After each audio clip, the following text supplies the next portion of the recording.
अस्सलाम वालेकुम तलबा व तालबात, उम्मीद है कि आप सब खैरियत से होंगे और खूब दिल लगाकर पढ़ भी रहे होंगे। पूरी दुनिया इस वक्त एक मुश्किल सूरत हाल से गुजर रही है, इसलिए रमज़ानुल मुबारक में पढ़ाई के साथ साथ खूब दुआएं भी करें कि अल्लाह ताला तमाम दुनिया पर अपना रहम व करम फरमाए और कोरोना जैसी वबा से पूरी दुनिया को निजात दिलाए, आमीन। हफ्ता नंबर 7 जमात अष्टम। इस हफ्ते यानी हफ्ता नंबर 7 में हम नज़म हमारे वतन का निशान पढ़ेंगे, लेकिन उससे पहले हम इस नज़म के मकासद के बारे में जान लेते हैं। तदरीसी मकासद। इस सबक के अख्ताम पर आप इस काबिल हो जाएंगे कि हमारा पहला मकसद है नए अल्फाज का ज़ख़ीरा हासिल करके उनके मानी अख़ज़ कर सकें। दूसरा मकसद ये है कि सबक की पढ़ाई करके अशार का मफ़हूम बयान कर सकें। हमारा तीसरा मकसद ये है कि नज़म का मरकज़ी ख़्याल तहरीर कर सकें। और चौथा मकसद ये है कि मश्की सवालात के जवाबात तहरीर कर सकें। अब मैं आपके सामने नज़म का तारुफ पेश करूँगी।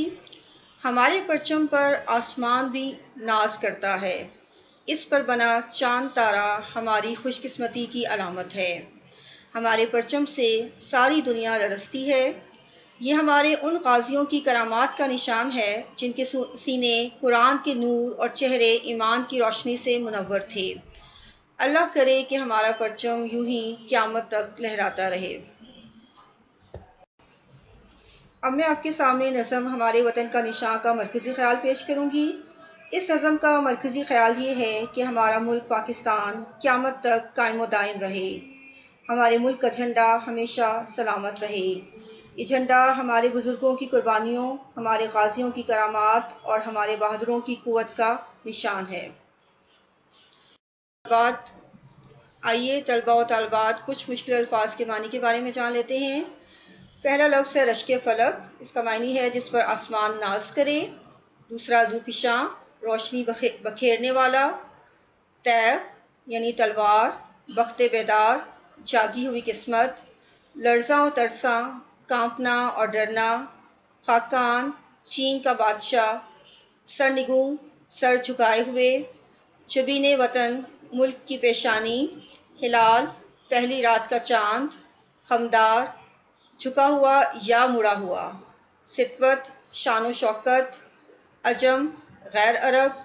जम, ईरान का बादशाह। करामत के मायने है करिश्मा। नज़म हमारे वतन का निशान के शायर जमीलुद्दीन आली हैं और जमीलुद्दीन आली अपने पहले बंद में ये कहते हैं कि हमारे परचम की शान बहुत ऊंची है और हमारी ज़मीन पाकिस्तान एक ऐसी ज़मीन है जिसे देखकर आसमान भी रश्क करता है, यानी उसके जैसा बनने की ख्वाहिश करता है। हमारे मुल्क के परचम पर जो चांद और सितारा बना हुआ है, उससे हमारे वतन की पेशानी रोशन हुई है। इसी चांद और सितारे की बदौलत हमारे मुल्क का ज़र्रा ज़र्रा रोशन और चमकदार हुआ है। यानी हमारा जो परचम है वो हमारे मुल्क के लिए रोशनी और अज़मत की अलामत है। दूसरे बंद में शायर ये कहते हैं कि हमारे परचम पर जो हिलाल यानी पहली रात का चांद बना हुआ है, वो मुड़ी हुई तलवार की याद दिलाता है।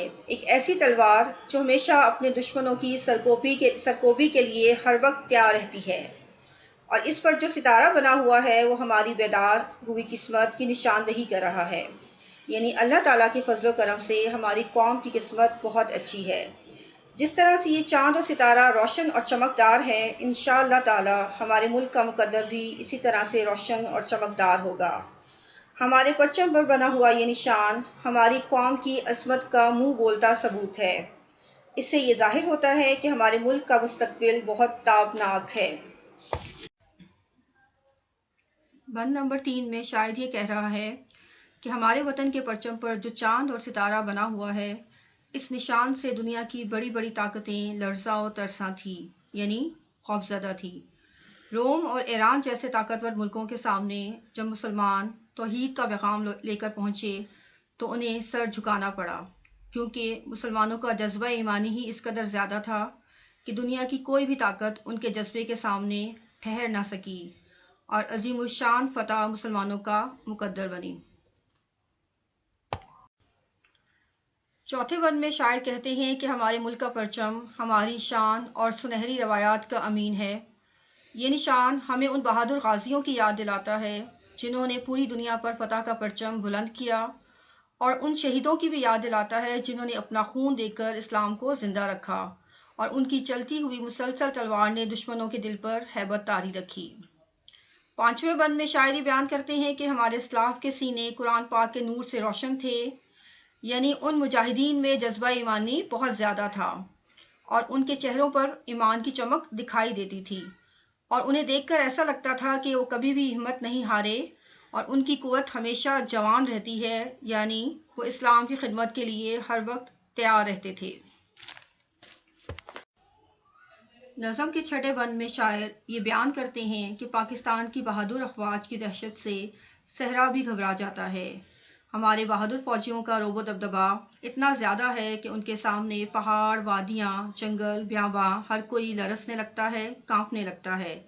آسمان بھی ان کے قدموں میں جھک جاتا ہے، کیونکہ وہ اللہ تعالیٰ کی رضا اور ملک کی حفاظت کے لیے اپنی جان ہتھیلی پر رکھتے ہیں۔ آخری بند میں شاعر دعائیہ انداز اختیار کرتے ہوئے کہتے ہیں کہ اللہ کرے کہ ہمارا پرچم ہمیشہ قائم و دائم اور سلامت رہے، اور یہ ہمیشہ یوں ہی لہراتا رہے اور اپنی روشنی چار سو بکھیرتا رہے، اور یہ تا قیامت قائم رہے۔